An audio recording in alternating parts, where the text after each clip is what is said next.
Hello children, कैसे हैं आप। जैसा कि हमने पिछले क्लासेस में कहा था कि हम लोग आज इक्विलिब्रियम के बारे में पढ़ेंगे और तो आज हम लोग स्टार्ट करते हैं इक्विलिब्रियम को। तो आइए इक्विलिब्रियम ऑफ रिजिड बॉडी पढ़ें। हेडिंग दे देते हैं equilibrium of rigid body.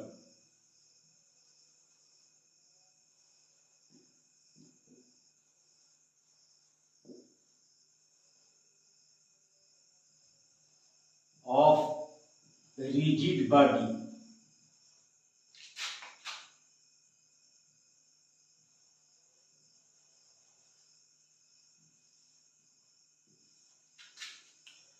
Rigid body का मतलब क्या होता है? रिजिड बॉडी का मतलब होता है कि दो पार्टिकल के बीच का जो डिस्टेंस है हमेशा कांस्टेंट रहता है, स्थिर रहता है। वैसे बॉडी को हम लोग कहेंगे रिजिड बॉडी। सपोज अगर ये रिजिड बॉडी है तो इसमें ये पार्टिकल और ये पार्टिकल का जो डिस्टेंस है हमेशा कांस्टेंट रहेगा। अगर ये आर है तो हमेशा आर ही रहेगा, चाहे कुछ भी हो। इसका मतलब क्या है कि अगर इसको बहुत दबा दें बॉडी को तो नहीं दबेगा। रिजिड बॉडी का एग्जांपल होता है जैसे स्टोन, जिसको हम दबा नहीं सके वैसा बॉडी, या जिसका शेप एंड साइज हम लोग चेंज नहीं कर सके, तो वैसे बॉडी को हम लोग कहेंगे रिजिड बॉडी। तो कोई भी बॉडी अगर रिजिड बॉडी है और वह इक्विलिब्रियम में है तो इसका मतलब क्या है कि ये अगर चल रहा है तो इसके अंदर का पोजीशन तो नहीं बदलेगा। लेकिन अगर ये रोटेशनल मोशन को मतलब कहीं घूम रहा है तो ये दोनों का पोजीशन बदल रहा है। तो वैसी स्थिति में हम लोग मैकेनिकल इक्विलिब्रियम के बारे में बात करते हैं। कोई भी रिजिड बॉडी जो है वह इक्विलिब्रियम में होगा, इसका मतलब जो उस मैकेनिकल इक्विलिब्रियम में होगा तो उस पर जो फोर्सेस लगेंगे वह जीरो होगा। तो पहला बात हम लोग दो रंग के मोशन के बारे में बात करेंगे। पहला एक लीनियर मोशन है और दूसरा एंगुलर मोशन है, जिसको हम लोग रोटेशन कहते हैं, और लीनियर मोशन को ट्रांसलेशनल मोशन कहते हैं। तो जब ये दोनों मोशन नहीं अगर हो तो इसका मतलब बॉडी हमारा इक्विलिब्रियम में है। दोनों मोशन नहीं होने का मतलब, लीनियर मोशन नहीं होने का मतलब जो फोर्स जो एक्सटर्नल लग रहा है वह जीरो हो, और जो एंगुलर मोशन नहीं हो या रोटेशनल मोशन नहीं हो, इसका मतलब जो टॉर्क लग रहा है वह भी जीरो हो। तो हम लोग कह सकते हैं कि सिंपली कहें कि a body, rigid body equilibrium में होने का शर्त हो जाएगा इक्विलिब्रियम। यहां पर कहते हैं कंडीशन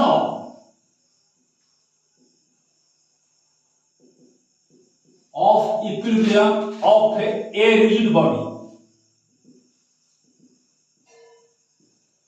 सिंपली हम लोग कह सकते हैं कि linear momentum should not change और एंगुलर मोमेंटम भी नहीं बदलता है, ये शर्त है।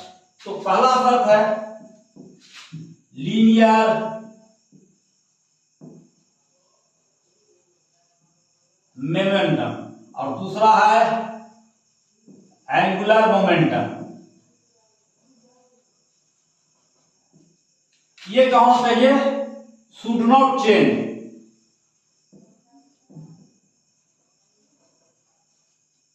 ये लीनियर मोमेंटम कब नहीं बदलेगा। इसका मतलब हमारा एक्सेलरेशन जो है यह हमारा जीरो और एंगुलर एक्सेलरेशन जो होगा यह भी हमारा जीरो होगा।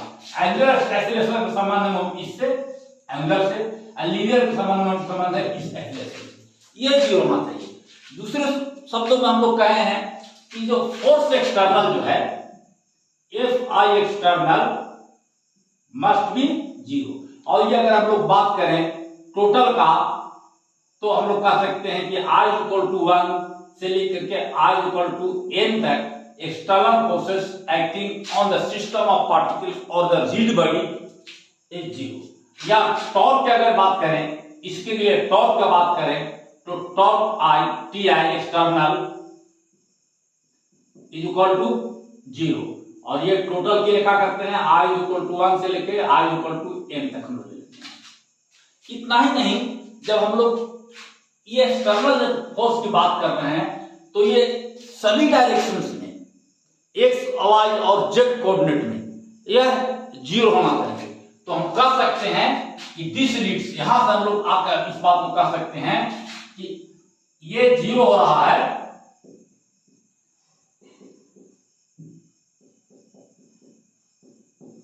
जीरो मीन्स इसका मतलब क्या हुआ कि ये अगर हम ले एक्स डायरेक्शन में तब भी होगा i इक्वल टू 1 से i इक्वल टू n तक, यह भी 0 होगा। अगर हम ले y डायरेक्शन में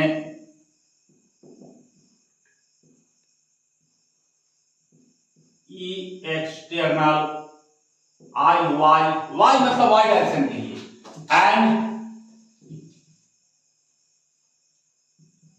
i इक्वल टू n तक, ये अगर ले हम लोग एक्सटर्नल z डायरेक्शन तो यह भी 0 होगा। तो ये 0 0 होगी। उसी ढंग से टॉर्क की अगर बात करें तो एक्सटर्नल टॉर्क जो है भी 0 होना चाहिए। जब एक्सटर्नल टॉर्क 0 होगा इसका मतलब कोई भी रोटेशनल मोशन नहीं होगा और बॉडी हमारा इक्विलिब्रियम में होगा। तो हम लोग कह सकते हैं वैसे ही कि torque tau ext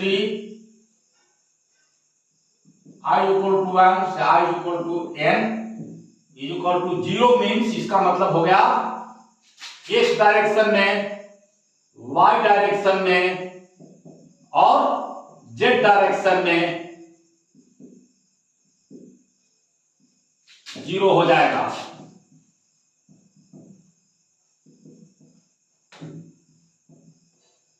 i y sorry यहां टाउ लिखिए, tau i y ext is equal to 0 and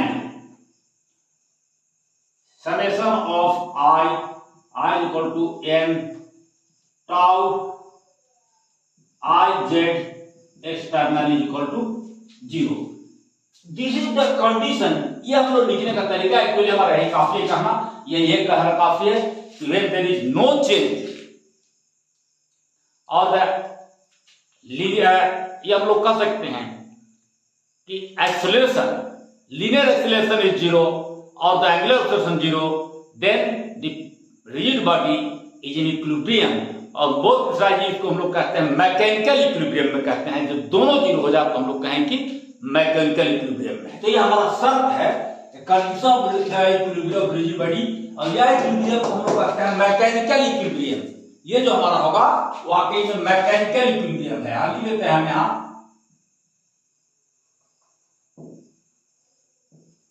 mechanical equilibrium. Mechanical equilibrium मतलब यही हमारा है,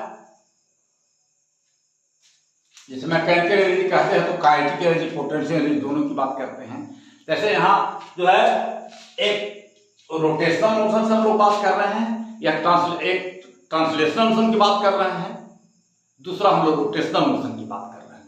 ट्रांसलेशनल मोशन में a0, रोटेशनल मोशन में अल्फा h0। अल्फा क्या है?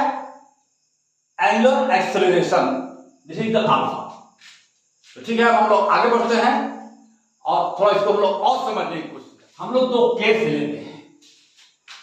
देखिए हम लोग 2 केस ले रहे हैं यह समझने के लिए कि ट्रांसलेशनल इक्विलिब्रियम और रोटेशनल इक्विलिब्रियम क्या है और कैसे कोई बॉडी स्थिर रहता है। उसके लिए हम लोग एक रॉड लेते हैं, उस पर 2 फोर्स लगाते हैं।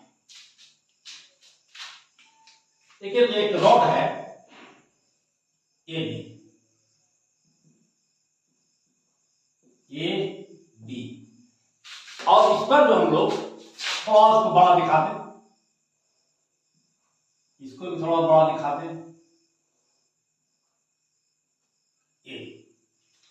ये हमारा ओ जो है एक पॉइंट है यहां पर लिए हुए हैं। अब देखिए रोटेशनल इक्विलिब्रियम जो होगा, केस 1 हम लोग लेते हैं। पहले केस 1, यहां पर है देखिए तो इसमें अगर इस पर फोर्स F लग रहा है और इस पर फोर्स भी F लग रहा है, तो दोनों नीचे की ओर लग रहा है, तो टोटल फोर्स कितना लग रहा है? टोटल फोर्स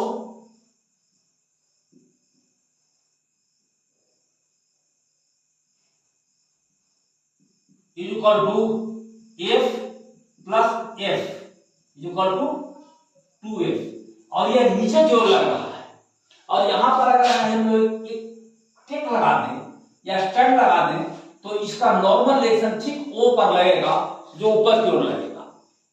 यहां देखिए तो टोटल फोर्स एक जो नीचे की ओर डाउनवर्ड एक्टिंग डाउनवर्ड का है, तो डाउनवर्ड है इसका, ये हमारा रॉड है AB, वह ट्रांसलेशनल इक्विलिब्रियम में नहीं है। Here 2F force is acting downward. This means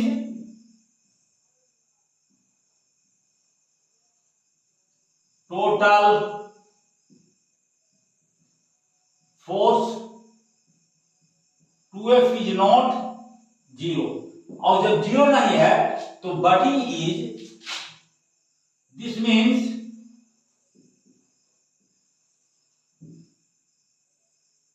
body is not in translational equilibrium.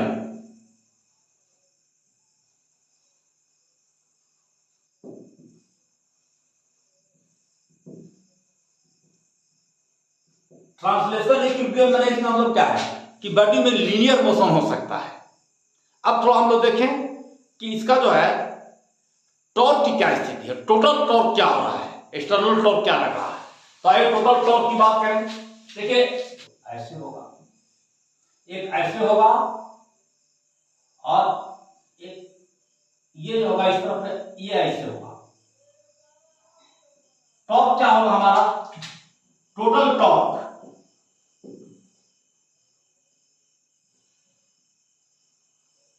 Total torque क्या होता है, OA पोजीशन देखता है इनटू F, यही टॉर्क होगा। और ये देखिएगा, ये ऐसे लेंगे तो हमारा क्लॉकवाइज हो जाएगा, इधर से इसको लेंगे तो क्या होगा, एंटी क्लॉकवाइज हो जाएगा। जनरली हम लोग लेते हैं क्या, लेते हैं हम लोग क्लॉकवाइज को हम लोग नेगेटिव लेते हैं, एंटी क्लॉकवाइज को पॉजिटिव लेते हैं। देखिए हम लोग यहाँ पर ये नेगेटिव हो जाएगा, एंटी क्लॉकवाइज, ये क्लॉकवाइज तो नेगेटिव हुआ, और ये हो जाएगा पॉजिटिव एंटी क्लॉकवाइज इस डायरेक्शन में, तो ये हो जाएगा OB इंटू F। और ये इसको ये कहिए ना, दोनों को हम लोग ये मान O इक्वल टू OB है, तो इसका मतलब क्या हुआ कि A cross F plus A cross F, ये टोटल टॉर्क हमारा, total torque is equal to this, और दिस इज इक्वल टू, ये कैंसिल आउट हो जाएगा तो ये क्या बचेगा, 0। ये हमारा 0 हो रहा है, तो ये इसका मतलब क्या है, इसका मतलब है कि यह रोटेशनल इक्विलिब्रियम में है। तो देखिए this means rod AB is in rotational equilibrium,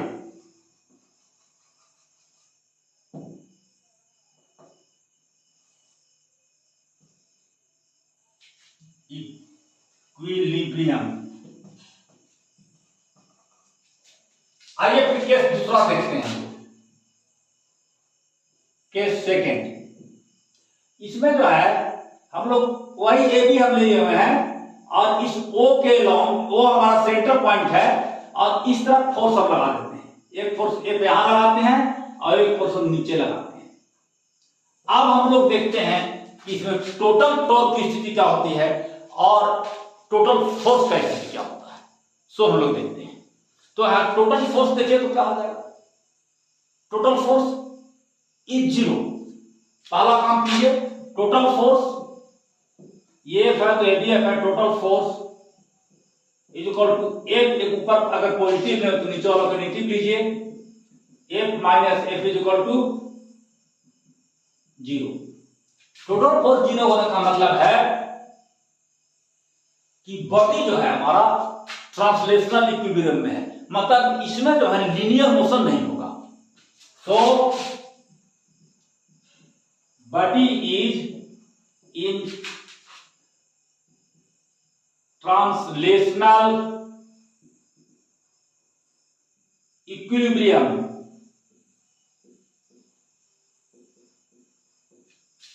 अब टोटल टॉर्क देखिए, तो टॉर्क की क्या स्थिति है इसका, टोटल टॉर्क क्या होता है। देखिए टोटल अगर ये हमारा ए है, ये भी हमारा ए है, तो ये होगा इस तरफ में, और इसको करेंगे तो ये होगा इस तरफ में। तो दोनों देखिए तो दोनों हो गया क्लॉकवाइज, दोनों क्लॉकवाइज मतलब का दोनों का साइन एक ही रहेगा, चाहे माइनस लेंगे तो माइनस, प्लस लेंगे तो प्लस। तो टॉर्क में टोटल टॉर्क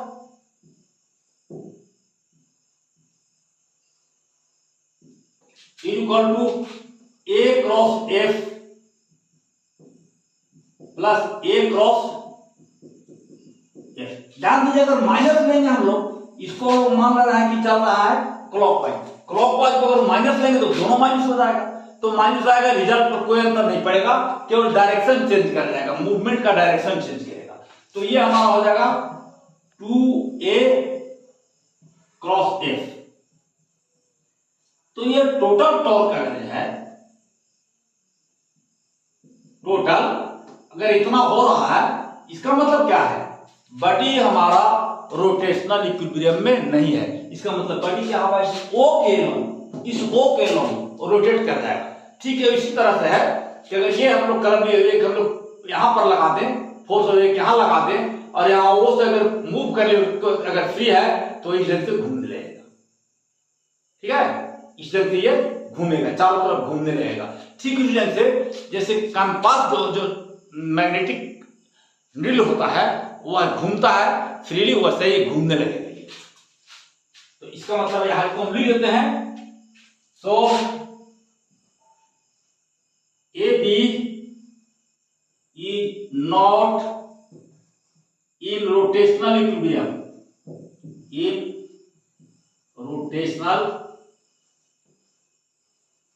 इक्विलिब्रियम। ऐसे ही देखने से लग रहा है कि घूमेगा ही नहीं, दोनों फोर्स एक साइड लग रहा है, अगर यहां पर कोई पॉइंट है दोनों यहीं पर लग जाएगा तो घूमेगा ही नहीं। लेकिन यहां पर देखने से ऐसे पता चल रहा है कि यह घूमेगा, किधर लग रहा है किधर लग रहा है। अब यहां अगर वो है बीच में, इस ढंग से देखिए, अगर ये अगर वो है यहां पर बीच में, एक फोर्स ऊपर लग रहा है कि नीचे लग रहा है, तो इस पॉइंट के लॉन्ग या घूमना शुरू कर देगा, ऐसे ऐसे घूमेगा। ठीक है, ऐसे।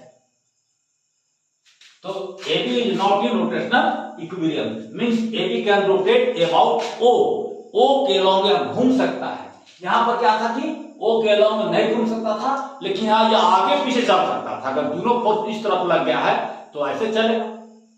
मतलब क्या हुआ कि ये इसमें केस 1 में ट्रांसलेशनल मोशन हो रहा है, सीधे ऐसे चल रहा है, जबकि यहां पर रोटेशनल हो रहा है, घूम रहा है।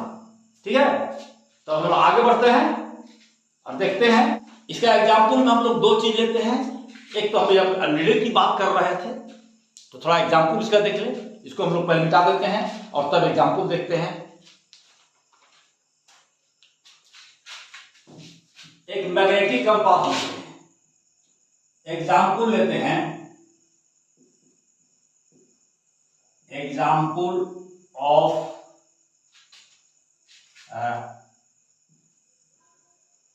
Translational equilibrium. ट्रांसलेशनल इक्विलिब्रियम में है लेकिन रोटेशनल इक्विलिब्रियम में नहीं है। कैसे?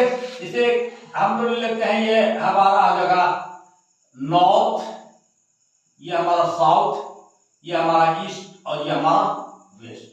अब कोई अगर मैग्नेटिक कंपास हम लोग इस ढंग से ले लेते हैं, ये हमारा डायरेक्शन बता रहा है। हम लोग मैग्नेटिक कंपास ले लेंगे,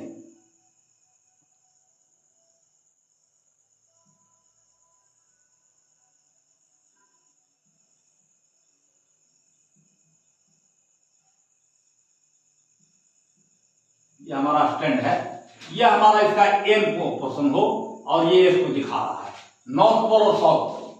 किस तरफ में है? नॉर्थ पोल ईस्ट की ओर और साउथ पोल वेस्ट की ओर है। तो चाहेगा क्या, ये जो है साउथ पोल घूम के इस तरफ आएगा, हमारा साउथ नीचे की ओर इधर है तो साउथ पोल इधर आना चाहेगा, और नॉर्थ पोल कहां जाना चाहेगा? इस तरफ जाना चाहेगा। और जब चला जाएगा तो इसका जो पोजीशन होगा कुछ इस ढंग से बनेगा।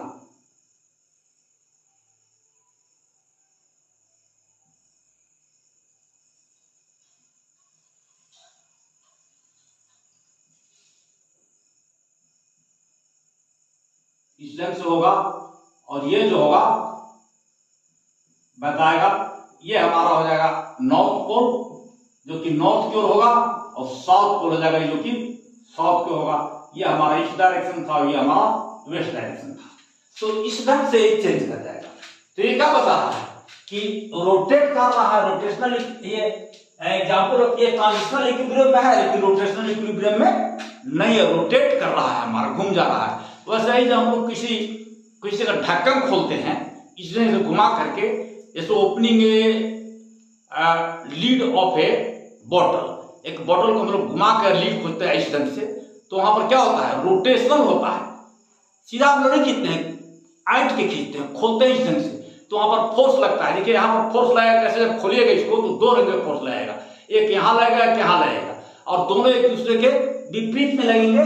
ठीक उसी ढंग से जैसे अभी हम लोग देखे थे, विपरीत में लगेगा लेकिन वो क्या होंगे, दोनों एक ही डायरेक्शन में लगेंगे, वे क्लॉकवाइज लगेंगे या एंटी क्लॉकवाइज लगेंगे, इस डायरेक्शन से लगेंगे, चाहे तो इधर जाएगा चाहे इधर जाएगा। एक बात और, ये फोर्सेस जो लगा रहे हैं, ये जो हम टॉर्क जो पैदा कर रहा है, अगर ऐसे हम लगा दें, दोनों फोर्स पैरेलल हो, चाहे इस ढंग से हो या इस ढंग से हो, देखिए इस ढंग से फोर्स हो जाए,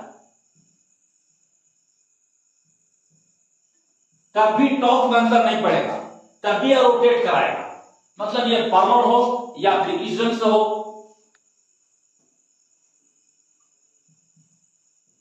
ये है, ये बराबर ये है, ये बराबर ये है आपका, ऐसा हो तब भी कोई अंदर रिजल्ट में नहीं पड़ेगा। एक हम लोग क्वेश्चंस लिखेंगे और उसको करके देखते हैं। ताइए पहले इसको हम लोग थोड़ा सा मिटा लेते हैं हल्का सा।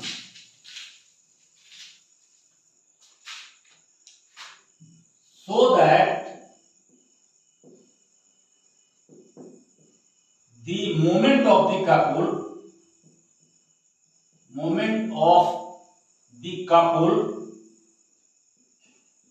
does not depend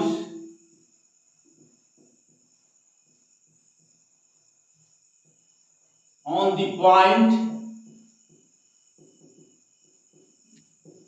to which we take the moment.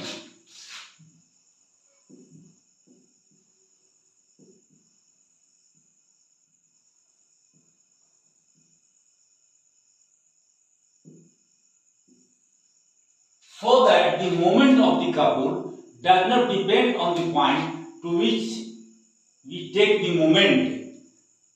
इसका मतलब क्या हुआ? देखिए कपल का मतलब क्या होता है, फिर से हम समझने की कोशिश करें। कपल जब हम लोग बनाए, ऐसे जो फोर्स हम लोग लिए, कहे कि ऐसे भी फोर्स लीजिए और ठीक इसके पैरेलल इधर फोर्स लीजिए, ये दोनों फोर्स अगर बराबर है तो हम लोग इसको कहते हैं कपल। कपल मतलब two force acting along a line in opposite directions and parallel to each.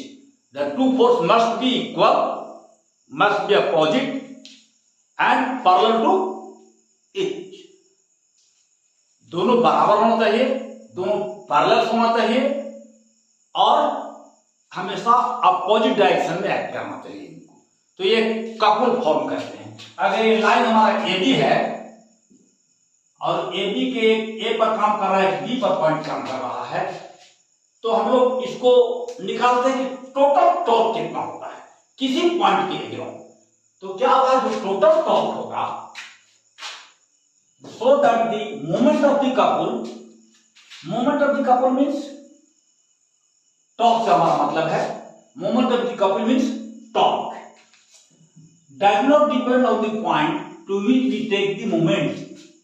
हम लोग जो पॉइंट लेते हैं, किसी पॉइंट के अलॉन्ग अगर मूवमेंट निकालें हम लोग, तो ये कपुल का मूवमेंट उस पॉइंट पर निर्भर नहीं करता है।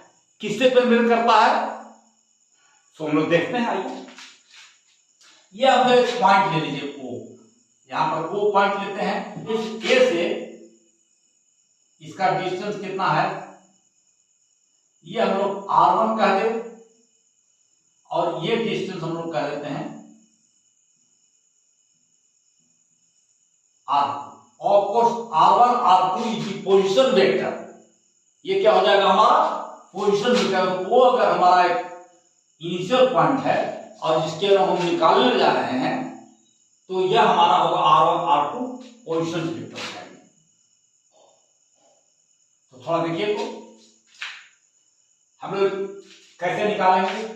R1 into F, R1 into F करेंगे तो क्या हो जाएगा, ये इस डायरेक्शन में होगा, मतलब क्लॉकवाइज होगा। क्लॉकवाइज को हम लोग कहें कि लेंगे निगेटिव, और एंटी क्लॉकवाइज को लेंगे हम लोग पॉजिटिव। ये हम लोग कहे हुए हैं। इसको लेंगे तो क्या होगा, ये देखिए इस तरफ होगा R2 इंटू एफ, ये हो जाएगा एंटी क्लॉकवाइज, ये पॉजिटिव होगा। तो हम लोग निकालते हैं moment of the couple about the point O, या torque. Moment of the couple about point O, इसी को हम लोग टॉर्क कहते हैं।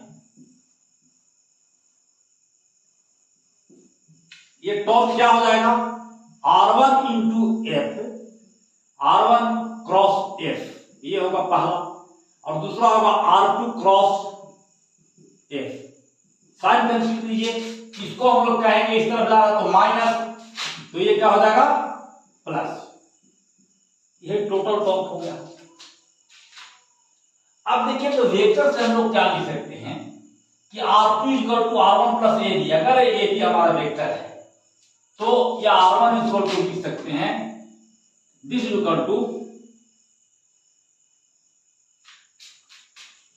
R2 इक्वल टू लिखेंगे, या R1 into F, R1 plus F minus sign plus R2 क्या हम लिखते हैं, R1 प्लस ए भी लिख सकते हैं हम लोग।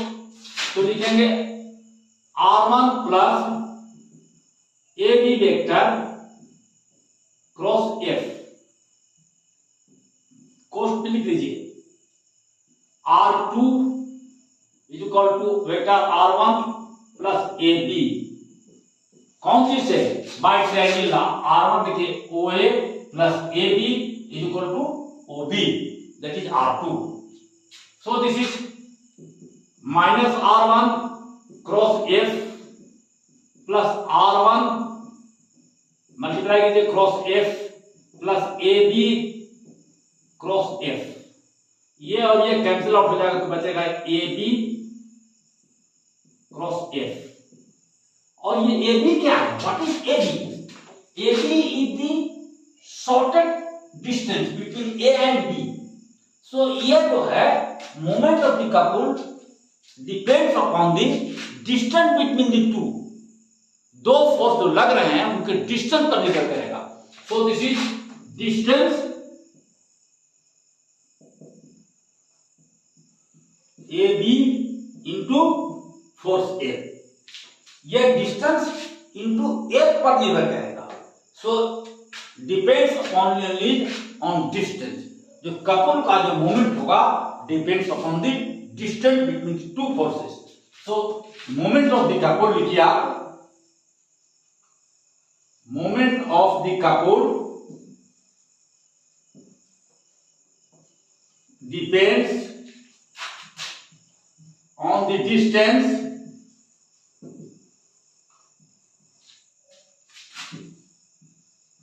between the two forces making couple। मतलब हम यहां वो कहीं भी ले लें, यहां पर ले वहां पर ले लें, ये जो फोर्स, जो दो फोर्स है जो कपल बना रहा है हमारा, ये ऑफ कोर्स वेक्टर रोटेशन होगा। इनका मोमेंट होगा या टॉर्क होगा या सिर्फ डिस्टेंस पर निर्भर करेगा। जितना ही कम डिस्टेंस होगा टॉर्क पे उतना ही हमारा कम होगा, जितना ही डिस्टेंस ज्यादा होगा टॉर्क पे हमारा उतना ही ज्यादा हो जाएगा। तो यह जो टॉर्क इस पर निर्भर करता है, डिस्टेंस पर निर्भर करता है, किसी और पॉइंट पर निर्भर नहीं करता है। वैसे भी कैपुल मतलब होता है, अगर कहीं कहे कैपुल दिखे, कैपुल जा रहा है, इसका मतलब वाई हस्बैंड जो होते हैं वो कैपुल कहते हैं, एक पॉजिटिव, एक मेल, एक फीमेल। तो एक वाइफ और हस्बैंड के बीच में कोई तीसरा पॉइंट आता भी नहीं है, तीसरा कोई भी आदमी को कोई गुजारा कहीं नहीं है। वाइफ और हस्बैंड के बीच में तीसरा कोई नहीं आएगा, लवर एंड बिलवेड के बीच में कोई तीसरा नहीं आएगा। वैसे यहाँ तीसरा पॉइंट का मतलब ही नहीं है, उन दोनों के बीच में डिस्टेंस है या जो रिलेशन है बस वही से मतलब है, दोनों जुड़े हुए हैं एबी से, बस उसी से मतलब है। ओके, आगे बढ़ते हैं। अब आगे हम लोग पढ़ते हैं प्रिंसिपल ऑफ मूवमेंट क्या है। ठीक है, तो इसको हम पूरा बोर्ड को अच्छी तरह साफ कर देते हैं और प्रिंसिपल ऑफ मूवमेंट पढ़ते हैं। आइए हम लोग प्रिंसिपल ऑफ मूवमेंट पढ़ते हैं कि प्रिंसिपल ऑफ मूवमेंट क्या होता है।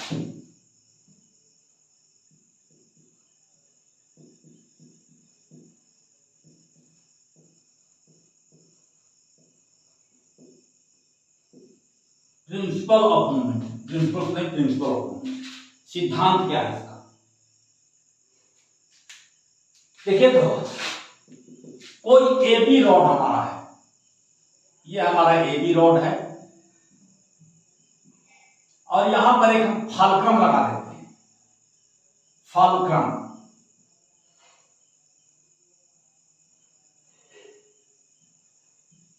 यहां पे अब दो फोर्स हम लगाते हैं, इस फोर्स एबी पर हम दो फोर्स लगाते हैं, एक फोर्स इधर लगाते हैं, F1 कहते हैं इस फोर्स को, और इस ये जो है थोड़ा बड़ा कर देते हैं, दिखा देते हैं, यहां पर हम F2 फोर्स लगा देते हैं,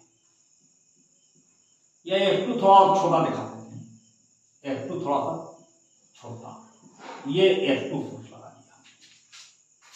यह हमारा पॉइंट O है। ठीक है, अब हम चाह रहे हैं कि जो हमारा AB है, ये AB हमारा इक्विलिब्रियम हो, ये AB हमारा इक्विलिब्रियम हो। कैसे, क्या चीज में हो जाए, इक्विलिब्रियम हो। इसके लिए क्या होना चाहिए, ट्रांसलेशनल इक्विलिब्रियम के लिए फोर्स जो होना चाहिए 0 होना चाहिए। तो यहाँ पर कौन कौन फोर्स लग रहा है, देखिए यहाँ पर जब ये नीचे की ओर दोनों लगेगा तो यहाँ फालक्रम के पास कोई, इसे यहाँ पर अगर है और यहाँ पर ऐसे नीचे से हम थामे हुए इसको हैं, तो यहाँ पर भी एक फोर्स लग रहा है, यहाँ पर भी, तो दोनों फोर्स का रिजल्टेंट होगा यहाँ पर लगेगा। ठीक है, दोनों फोर्स का रिजल्टेंट यहाँ पर लगेगा और वो ऊपर की ओर काम करेगा। तो अगर रिजल्टेंट को हम लोग आर कह दें, जो हमारा इस डायरेक्शन में काम कर रहा है आर, तो आप कह सकते हैं कि ट्रांसलेशनल इक्विलिब्रियम के लिए क्या करना है,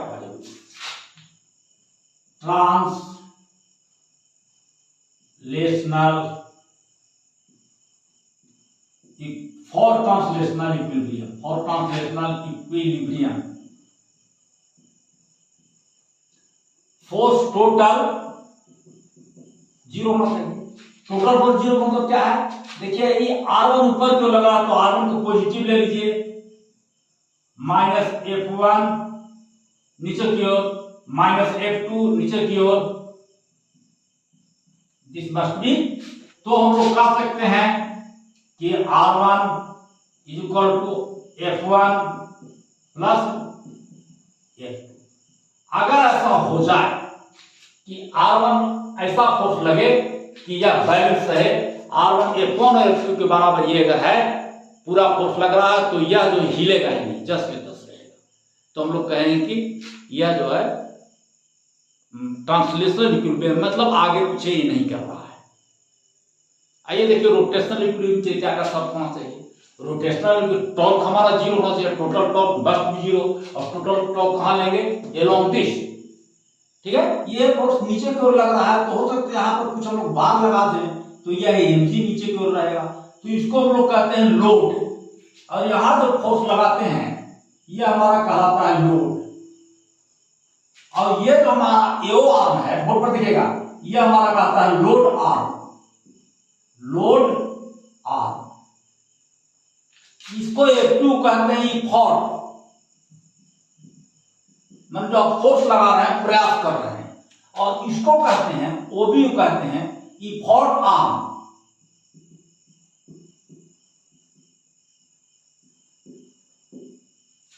लोड यहां पर लगा हुआ तो लोड आर्म, यहां पर F2 लगा है तो इफॉर्ट आर्म। अब हम लोग रोटेशनल इक्विलिब्रियम क्या करेंगे, sum of the moment of the forces about the point O must be zero. तो इसको हम लोग करते हैं for rotational equilibrium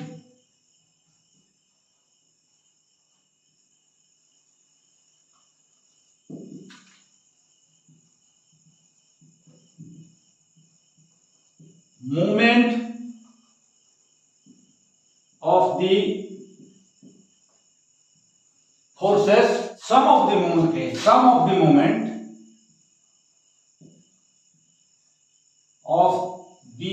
moment of the forces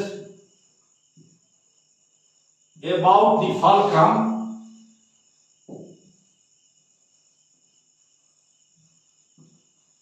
O must be zero, zero होना चाहिए। तो कीजिए हम लोग सम निकालिए। चलिए पहले इसको हम लोग मान लेते हैं, वो को हम लोग D1 मान लेते हैं, इसको हम लोग D2 मान लें।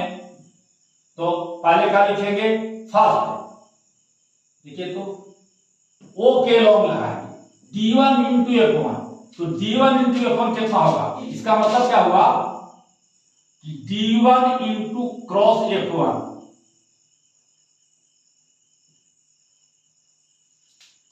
D1 cross F1। ये देखिए D1 किस तरफ आ रहा है, ये हो रहा है क्लॉकवाइज। क्लॉकवाइज को हम लोग माइनस लेने के लिए कहते हैं। इसको चाहिए D2 इंटू F2, ये हो जाएगा एंटी क्लॉकवाइज। तो प्लस लिखिए, प्लस D2 क्रॉस F2, ठीक है।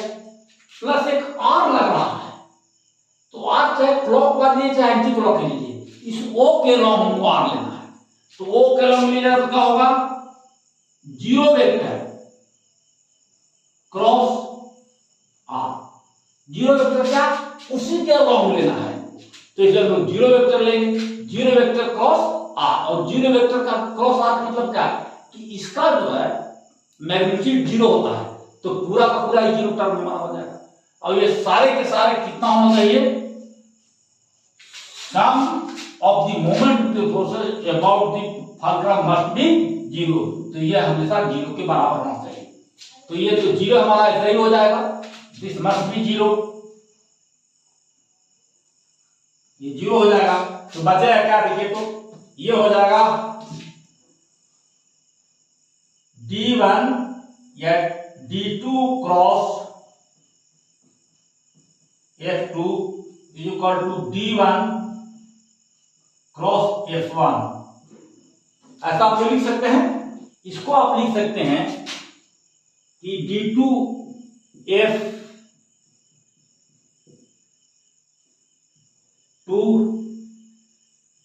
Equal to D1 F1। आइए लिखिएगा आप साइन थीटा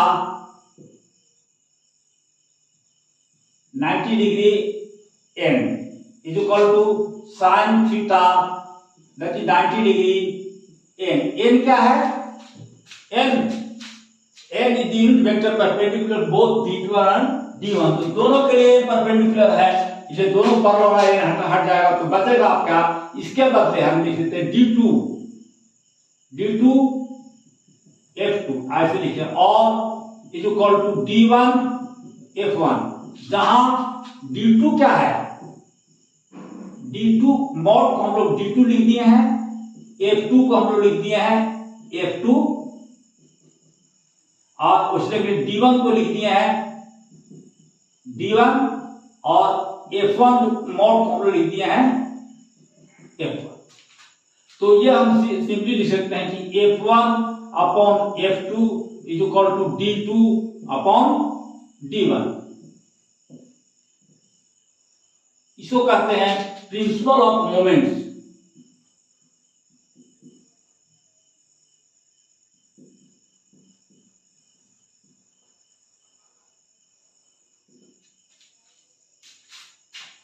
ये क्या है देखो, ये यहां पर देखिए F1 बड़ा है और F2 छोटा है, तो यहाँ D2 बड़ा है और D1 छोटा है।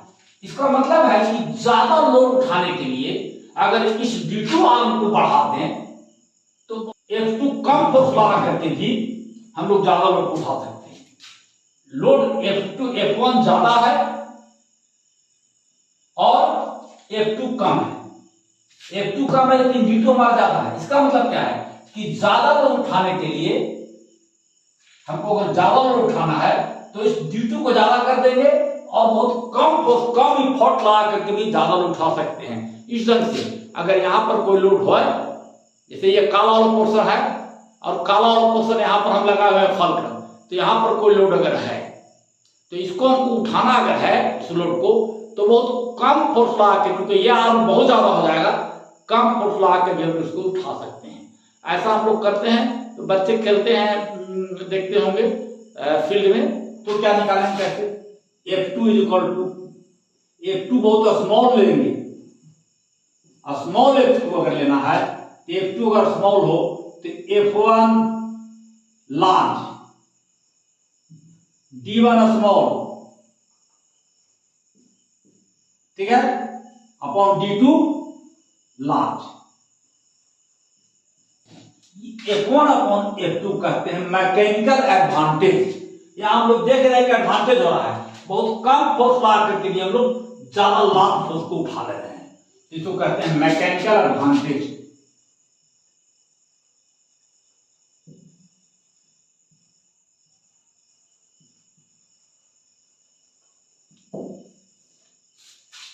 नेक्स्ट हम लोग स्टार्ट करेंगे सेंटर ऑफ ग्रेविटी और एक दो न्यूमेरिकल्स पर बनाएंगे।